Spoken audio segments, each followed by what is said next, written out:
بسم اللہ الرحمن الرحیم۔ السلام علیکم ورحمۃ اللہ وبرکاتہ۔ ناظرین، واجد بابا اپنے یوٹیوب چینل واجد بابا ایڈوکیٹ اور فیس بک پیج واجد بابا کے ساتھ آپ کی خدمت میں حاضر ہے۔ ناظرین، زر زن اور زمین کی ہمیشہ بات کی جاتی ہے، کیونکہ زر زن اور زمین کے ہی معاملات اس زمین پر فساد برپا کرتے ہیں، اور جب یہ فساد برپا ہوتا ہے تو ظاہری بات ہے، جب کوئی غیر قانونی کام ہوتا ہے تو قانون حرکت میں آتا ہے، اور پھر ہم بات کرتے ہیں عدل و انصاف کی اور قانون کی امپلیمنٹیشن کی، اور آپ کو انصاف کی فراہمی کی بات کی جاتی ہے۔ اس لیے میں ہمیشہ یہ بات کرتا ہوں کہ جہاں پہ قانون کی عملداری، قانون کی پاسداری اچھی ہوتی ہے اور اس کی ایسنس پوری ہو رہی ہوتی ہے تو وہاں پہ ایک خوشحال معاشرہ ہوتا ہے۔ ونسٹن چرچل نے بھی دوسری جنگ عظیم کے بعد یہ کہا اور یہ پوچھا اپنی کابینہ سے کہ کیا ہماری عوام کو انصاف مل رہا ہے؟ سب نے بیک زبان کہا جی بالکل مل رہا۔ تو پھر یہ کہا کہ ہم پھر اٹھ کھڑے ہوں گے، کیونکہ جنگ جو ہے، جنگ ہمیشہ تباہی کا دوسرا نام ہے، ایک دوسرا پہلو رخ ہے۔ تو جنگ کے بعد جب کوئی بھی معاشرہ ہو وہاں پہ عدل و انصاف فراہم کیا جا رہا ہو تو ڈیفینیٹلی گھر بیٹھے جب ہر بندے کو انصاف ملے تو ہر طرف آسودگی ہوتی ہے اور لٹیگیشن کم ہو جاتی ہے۔ تو اسی طرح اگر یہاں پہ پاکستان میں ہم بات کریں عدالتی نظام کی، قانون کی امپلیمنٹیشن کی اور انصاف کی ترسیل کی، تو یہاں پہ جو کیلنڈر بتاتا ہے اور جو انٹرنیشنل جو بات کی جاتی ہے تو یہ گراف بہت نیچے ہے، اور میں ہمیشہ پر امید رہتا ہوں اور امید رکھنی بھی چاہیے کہ یہ گراف ہمیشہ اوپر کی طرف جائے گا اور ایک دن آئے گا کہ پاکستان بھی ٹاپ پہ ہوگا، کہ جہاں انصاف کی فراہمی ڈور سٹیپ پہ میری ہوگی۔ آپ ناظرین،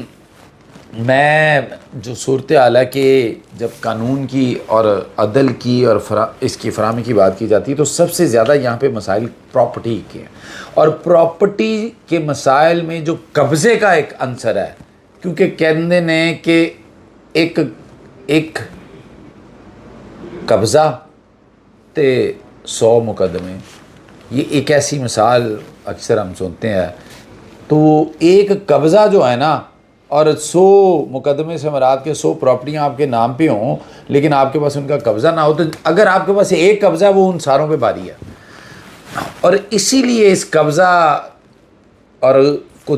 دیکھتے ہوئے، اس قبضے کا سنتے پنجاب حکومت نے ایک ایکٹ بنا دیا جو کہ غیر قانونی قبضے کو قبضے میں تبدیل کر دیتا ہے۔ لیکن اس ایکٹ کے حوالے سے میں صرف آج یہ بتانا چاہ رہا ہوں کہ قبضہ ٹریبیونل کب بننے جا رہے ہیں، اس پہ آؤں گا۔ لیکن یہ جو قبضے کی بات کی جاتی ہے اور غیر قانونی قبضے کی بات کی جاتی ہے، کیونکہ قبضہ اور غیر قانونی قبضہ ایک دوسرے کے متصادم ہیں، تو اس میں کس طرح یہ ایکٹ اپنا رول پلے کرے گا اس کے حوالے سے بھی بات کی جائے گی۔ لیکن کیٹیگوریکلی میں آپ کو یہ بتانے جا رہا ہوں کیونکہ میں نے اپنے باوثوق ذرائع سے اس حوالے سے پوچھا ہے، کیونکہ ہر بندہ جو، میں اگر بات کروں تو میرے ان باکس میں کوئی تقریباً ہزاروں میسیج پڑے ہیں، اگر لاکھوں نہیں ہیں، اور ڈیلی میرے واٹس ایپ نمبر پہ کوئی نہ کوئی میسیج، کوئی نہ کوئی فون کال اور میرے یعنی کہ آ رہی ہوتی ہے، اور پوچھتے ہیں کہ جی ٹربیونل کب بنیں گے۔ جتنے بھی کوشچن ہیں اس میں سے 90% ٹربیونل کے بننے کی بات کی جاتی ہے۔ آج میں آپ کو یہ بتاتا ہوں کہ ٹربیونل اب کب بننے جا رہے ہیں اور کب فنکشنل ہو جائیں گے۔ اس سے پہلے کہ میں آگے بڑھوں، آپ سے درخواست ہے میرے چینل کو برائے مہربانی سبسکرائب کریں، بیل بٹن کو آن کر دیں۔ ناظرین، ٹربیونل جو اب امید یہ کی جا رہی ہے، اور باوثوق ذرائع سے پتہ یہ چلا ہے کہ اب جو کوئی اکا دکا کیسز قبضہ ایکٹ کے حوالے سے پینڈنگ تھے وہ بھی ریزالو ہو گئے ہیں، اور جو مجھے پتہ چلا ہے اس حوالے سے تو یہ کہا جا رہا ہے کہ ودن 7 to